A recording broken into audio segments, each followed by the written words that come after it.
آپ سب پر سلامتی ہو. اسد آوان کا لکھا ہوا ہے, خود میں نہ شوق پالیے گا خود نمائی کا, منشور حق پرستی رہے کربلائی کا, کچھ بھی نہ دل میں رنج رہے بے نوائی کا, پیغام سب کے واسطے ہے خامنائی کا, گردن جھکے نہ تیغ ستمگر کے سامنے, رہنا ہے رزم گاہ میں لشکر کے سامنے, ہم لڑ چکے ہیں دشمنوں سے جنگ کتنی بار, دیکھے ہوئے ہیں دنیا نے یہ رنگ کتنی بار, مرحب بدل چکا ہے مگر ڈھنگ کتنی بار, ہر آدمی کو ہم نے کیا دنگ کتنی بار, سایہ رہے گا ہم پہ شہ مشرقین کا, ہم نے چنا ہوا ہے یہ رستہ حسین کا. ناظرین, اس وقت ایران کے بارے میں ایک تاثر بار بار دنیا کے سامنے رکھا جا رہا ہے کہ ایران کا نظام اندر سے ٹوٹنے کے قریب ہے, قیادت عوام سے کٹ چکی ہے, اور یہ بتایا جا رہا ہے کہ اگلی چنگاری سب کچھ جلا کے رکھ دے گی. مگر اگر وقت کی لکیر پہ نگاہ ڈالی جائے تو ایک سوال خود بخود ابھرتا ہے کہ اگر یہ سچ ہے تو پھر ہر چند سال بعد اٹھنے والی بغاوتیں انجام تک کیوں نہیں پہنچ پاتی؟ کیوں ہر بار شور کے بعد خاموشی چھا جاتی ہے اور وہی نظام پہلے سے زیادہ مضبوط دکھائی دیتا ہے؟ یہی وہ نقطہ ہے جہاں محض خبروں سے آگے بڑھ کے تاریخ, حکمت اور طاقت کے باہمی رشتے کو سمجھنا ضروری ہوتا ہے. یہ کہانی محض احتجاجوں کی نہیں ہے بلکہ اس قیادت کی ہے جس نے ہر ہلچل کو پہچانا ہے, ہر دراڑ کو وقت پہ بھرا ہے اور ہر طوفان کو اپنے حق میں موڑنے کا ہنر سیکھا ہے. یہ اس سوال کا دروازہ ہے کہ خامنائی نے بغاوتوں کو صرف دبایا نہیں بلکہ انہیں نظام کی مضبوطی کا ذریعہ کیسے بنایا. میرے ایک دوست ہیں اکمل خان صاحب, سینئر ایگزیکٹو پروڈیوسر ہیں اور پروڈکشن سے زیادہ ریسرچ کے اوپر ان کی گرفت بہت زیادہ ہے. انہوں نے مجھے ایک ٹویٹ بھیجا جس کے اندر یہ معلومات تھیں کہ ایکس نے ایرانی جو پرچم ہے اس کے اندر ایک تبدیلی کی, اور تبدیلی کیا کی کہ اس میں شیر اور تلوار کی تصویر جو ہے وہ ان کے جو سائن ہے اس کی جگہ پہ لگا دی گئی. انہوں نے مجھے بھیجا کہ اور پھر بتایا کہ بین الاقوامی قوانین کیا کہتے ہیں اور ایکس نے ایسا کیوں کیا ہے, اس کے پیچھے کی وجوہات کیا ہیں. تو اسی بنیاد کے اوپر آج کا یہ جو ویلاگ تھا وہ کرنا مقصود تھا. یہ معاملہ محض ایک ایموجی کی تبدیلی کا نہیں ہے, یہ اس دور کی علامت ہے جس میں جنگیں اب میدان میں کم اور ذہنوں میں زیادہ لڑی جا رہی ہیں. جب ایک عالمی سوشل میڈیا پلیٹ فارم کسی ملک کے سرکاری پرچم کو خاموشی سے بدل دیتا ہے تو دراصل وہ صرف ایک علامت نہیں چھیڑتا, وہ ایک ریاست کی شناخت, اس کی خود مختاری اور اس کے سیاسی بیانیے کے اوپر ہاتھ ڈالتا ہے. ایکس پہ ایرانی پرچم میں تاریخی شیر اور سورج کی علامت کو شامل کیا جانا بظاہر ایک تکنیکی تبدیلی رکھتا ہے, مگر اس کے پیچھے جو سیاسی مفہوم چھپا ہے وہ کہیں زیادہ گہرا اور خطرناک ہے.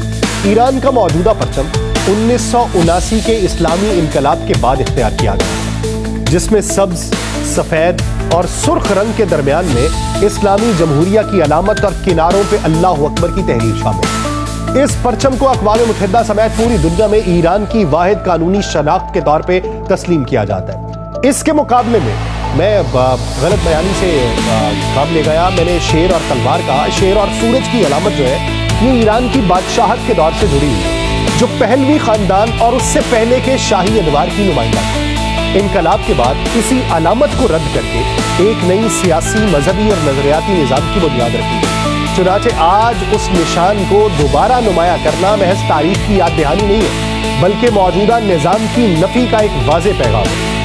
یہ تبدیلی کیسے وقت کے سامنے آئی ہے جب ایران اندرونی اور بیرونی دباؤ کی شدید لپیٹ میں, اقتصادی پابندی ہے, علاقائی کشیدگی ہے, اسرائیل اور امریکہ کے ساتھ براہ راست اور بالواسطہ محاذ آرائی ہے, اور اس کے ساتھ ساتھ اندرون ملک محدود احتجاج ہے.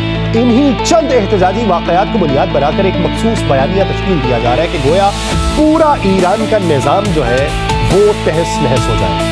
حقیقت یہ ہے کہ ایران جیسے بڑے, متنوع اور آبادی کے لحاظ سے وسیع ملک میں 2 یا 3 شہروں میں یا چند شہروں میں ہونے والے احتجاج کو پورے ملک کی رائے قرار دینا خود ایک صحافتی بددیانتی ہوتی ہے, مگر یہی بددیانتی آج منظم پروپیگنڈے کی شکل اختیار کر چکی ہے. دلچسپ بات یہ ہے کہ اسی دوران 20 شہروں میں خامنائی اور نظام کے حق میں نکلنے والی ریلیز, اجتماعات اور مظاہروں کو مکمل طور پہ نظر انداز کیا جا رہا ہے. وہ مناظر جہاں لاکھوں لوگ سڑکوں پہ آ کے نظام سے وفاداری کا اظہار کر رہے ہیں, عالمی میڈیا اور سوشل پلیٹ فارمز کے اوپر یہ سارے مناظر سکرین سے غائب ہیں. یہ خاموشی خود ایک بیان ہے.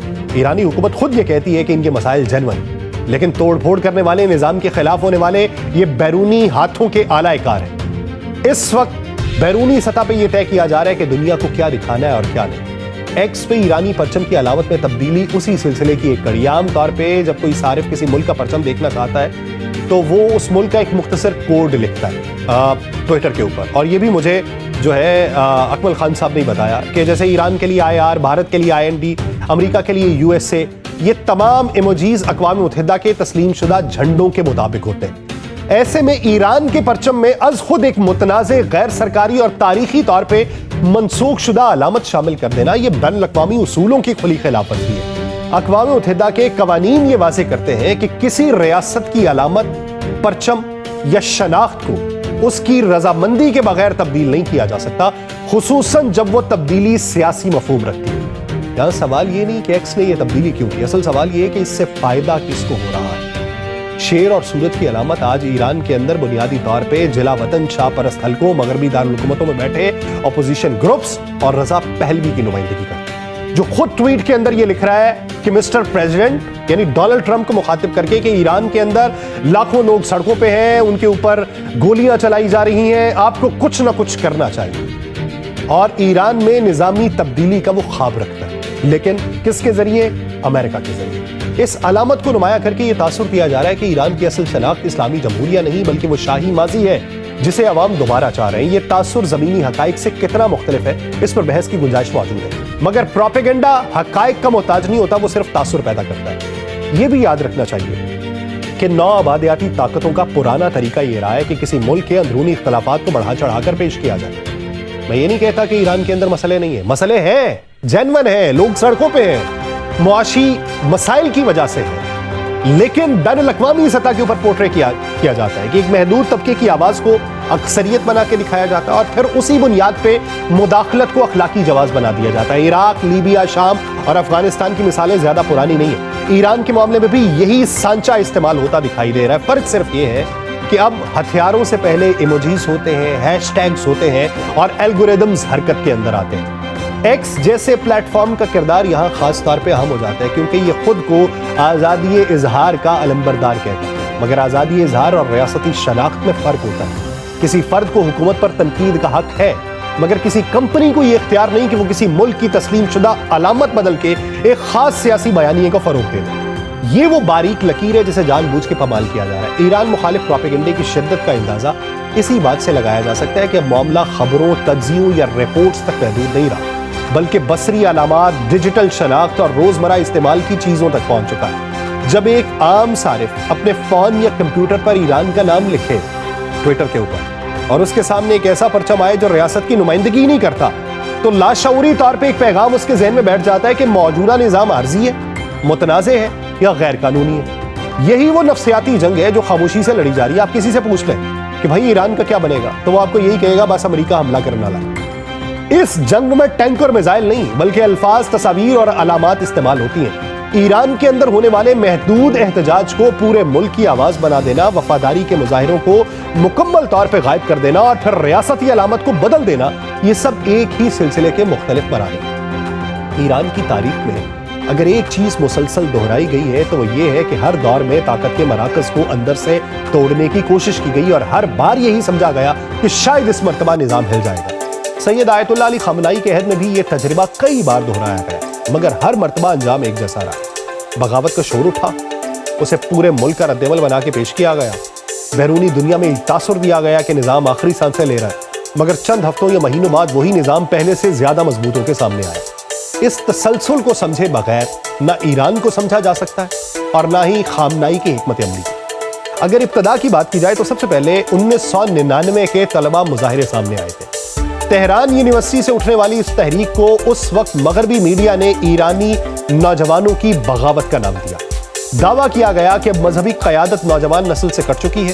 اندرونی طور پہ ایرانی اداروں نے اس احتجاج کو محض تعلیمی یا انتظامی شکایت تک محدود پایا۔ ہاں، ان کے اندرونی طور پہ بھی مسائل ہوں گے، مگر ساتھ ہی یہ بھی نشاندہی کی کہ چند گروہ اصلاحات کے نام پہ نظام کی جڑیں کمزور کرنا چاہتے ہیں۔ خامنائی کی حکمت وہاں یہ تھی کہ طاقت کے بے جائے استعمال سے گریز کیا گیا، ساتھ ہی سیکیورٹی دائرہ تنگ رکھا گیا۔ چند ہفتوں میں تحریک خود ہی تحلیل ہو گئی۔ اس واقعے نے قیادت کو یہ سبق دیا کہ جذباتی رد عمل سے زیادہ صبر اور کنٹرول کارگر ہوتا ہے۔ اس کے بعد 2009 کا گرین موومنٹ آیا، جسے سید آیت اللہ علی خامنائی کے عہد کا سب سے بڑا داخلی چیلنج سمجھا جاتا ہے۔ صدارتی انتخابات کے بعد دھاندلی کے الزامات لگے، لاکھوں افراد سڑکوں پہ نکلے، پہلی بار کھلے عام نظام مخالف نعرے سنائی دیے۔ میں یہ نہیں کہتا کہ اندرونی طور پہ کچھ نہیں ہوا تھا، بیرونی دنیا نے بتایا پورے ملک کے اندر احتجاج ہوا تھا۔ بیرونی دنیا نے اسے ایرانی انقلاب ثانی کا نام دیا، مگر اندرونی تحقیقات میں جو تصویر سامنے آئی وہ مختلف تھی۔ قیادت کے نزدیک یہ تحریک مکمل طور پہ عوامی نہیں تھی، بلکہ اس میں انتخابی سیاست بھی تھی، اشرافیہ کی ناراضی بھی تھی، بیرونی بیانیے کا گہرا امتزاج بھی تھا۔ اور سید آیت اللہ علی خامنائی نے اس موقع پہ ایک فیصلہ کن مگر نپا تلا موقف اپنایا۔ انہوں نے نہ فوری کریک ڈاؤن کیا، نہ ہی مکمل خاموشی اختیار کی، خطبات میں نظام کی قانونی حیثیت پہ زور دیا، ریاستی اداروں کو متحد رکھا اور وقت کو اپنا ہتھیار بنایا۔ چند ماہ بعد تحریک اندرونی اختلافات کا شکار ہو گئی اور جو لوگ اسے انقلاب کہہ رہے تھے وہی اسے ناکام احتجاج ماننے پہ مجبور ہو گئے۔ 2017 اور 2019 میں معاشی بنیادوں پہ اٹھنے والے مظاہرے ایک مختلف نوعیت کے تھے۔ مہنگائی، ایندھن کی قیمتوں، بے روزگاری نے عوامی غصے کو جنم دیا، اور اس بار بیانیہ یہ تھا کہ ایران کا نظام عوام کی بنیادی ضروریات پوری کرنے میں ناکام ہو چکا ہے۔ اندرونی طور پہ ان احتجاجوں کو سب سے سنجیدہ سمجھا گیا کیونکہ یہ نظریاتی نہیں بلکہ معاشی دباؤ کا نتیجہ تھا۔ خامنائی کی حکمت وہاں پہ دو لیئرز پہ نظر آئی، ایک طرف ریاستی طاقت کا استعمال تاکہ انتشار نہ پھیلے، دوسری طرف معاشی اصلاحات، سبسڈیز اور بیانیے کی سطح پہ امریکہ کی پابندیوں کو مرکزی وجہ کے طور پہ پیش کیا گیا۔ اس حکمت میں راز پوشیدہ تھا کہ غصے کا رخ اندر سے باہر کی طرف موڑا جائے، اور یہی ہوا۔ 2022 میں مہسا امینی کے واقعے کے بعد اٹھنے والی لہر کو مغرب نے خامنائی مخالف عوامی انقلاب کا، سوشل میڈیا پہ ایرانی پرچم بدلنے سے لے کے شاہی دور کی علامتوں کو زندہ کرنے تک ہر ہتھ کنڈا آزمایا گیا۔ اندرونی رپورٹس میں اس تحریک کو شہری مراکز تک محدود پایا گیا، جبکہ دیہی اور مذہبی علاقوں میں خاموش اکثریت نظام کے ساتھ کھڑی رہی۔ یہی وہ نقطہ تھا جسے اکثر نظر انداز کیا جاتا ہے۔ سید آیت اللہ علی خامنائی کی قیادت نے ہمیشہ خاموش اکثریت پہ انحصار کیا، نہ کہ شور مچانے والے گروہوں پہ۔ اسی لیے ہر بار یہ بغاوتیں وقتی شور بن کے رہ گئیں۔ ان تمام واقعات میں ایک بات مشترک ہے، ہر بار اندرونی عناصر کی نشاندہی کی گئی، چاہے وہ اصلاح پسند اشرافیہ ہوں، معاشی مافیا ہوں یا بیرونی فنڈنگ سے جڑے نیٹ ورکس ہوں۔ ان سے نمٹنے کا طریقہ ہمیشہ ایک جیسا نہیں رہا، مگر اصول ایک رہا، نظام کو جذبات کے حوالے نہیں کرنا، طاقت، صبر، بیانیہ اور وقت کو ایک ساتھ استعمال کرنا ہے۔ اور سب سے اہم سوال یہ کہ ہر بار یہ کوششیں زائل کیوں؟ اس کے پیچھے گہری حکمت پوشیدہ ہے۔ ایران کا نظام صرف ایک سیاسی ڈھانچہ نہیں، ایک نظریاتی ریاست ہے جس کی جڑیں تاریخ، مذہب اور قومی خودداری میں پیوست ہیں۔ خامنائی نے اس حقیقت کو سمجھا ہے کہ جب تک نظریاتی مرکز مضبوط رہے گا، وقتی احتجاج اسے گرا نہیں سکتے۔ اسی لیے ہر بغاوت کے بعد نظام پہلے سے زیادہ منظم، زیادہ محتاط اور زیادہ مضبوط ہو کے سامنے آئے۔ یعنی آج لوگ باہر نکلے ہیں، وہ کہیں گے ہم بھوکے مر گئے، بھوک نے تہذیب کے آداب بھلا دیے، ہم اب کیا کریں گے، سوشل میڈیا مہمات چل رہی ہیں، علامتی تبدیلیوں کی باتیں ہو رہی ہیں، تو ہمارے لیے تو جینا مشکل ہو چکا ہے۔ لیکن اس کے بعد ان کو بتایا کیا جاتا ہے کہ تمہاری مشکلات جنون ہیں، سبسڈیز تمہیں دی جائیں گی، لیکن یہ سوچو کہ تمہاری ان مشکلات کی وجوہات کیا ہم ہیں یا وہ سامراجی طاقتیں جنہوں نے تمہارے اوپر یہ سارا نظام مسلط کر رکھا ہے، وہ جنہوں نے تم پہ سیکشنز لگائیں، وہ جو تمہارے راستے میں رکاوٹ لا رہے ہیں، وہ جو تمہیں بھوکا مارنا چاہتے ہیں، وہ جو تمہیں دفاعی طور پہ کمزور کرنا چاہتے ہیں، وہ ہے کون؟ اور پھر وہ پورا منظرنامہ دکھایا جاتا ہے امریکہ اور اسرائیل کا۔ مرگ بر امریکہ اور مرگ بر اسرائیل کے نعرے ہر بار یوں ہی نہیں لگائے جاتے، مرکز مضبوط کیا جاتا ہے کہ اندرونی معاملات ہیں، مشکلات ہیں، بھوک ہے، افلاس ہے، پریشانی ہے، لیکن اس کے منظرنامے میں یہ سوچ میں رکھو کہ اگر تمہاری یہ جدوجہد کامیاب ہو گئی تو ملک ٹوٹ جائے گا۔ بیرونی اعلی کار اپنا ہاتھ بڑھائیں گے، تمہیں اندر سے کاٹ کے رکھیں گے۔ ابھی جس طریقے سے زندگی گزار رہے ہو، بعد کا معلوم نہیں کس طریقے سے گزار، یہی بات پھر سے متحد کر دیتی ہے۔ اس وجہ سے ایران کے اندرونی معاملات کو اس کینوس کے اوپر دیکھنے کی ضرورت ہے۔ مجھے دیجیے اجازت، اللہ نے کے بعد۔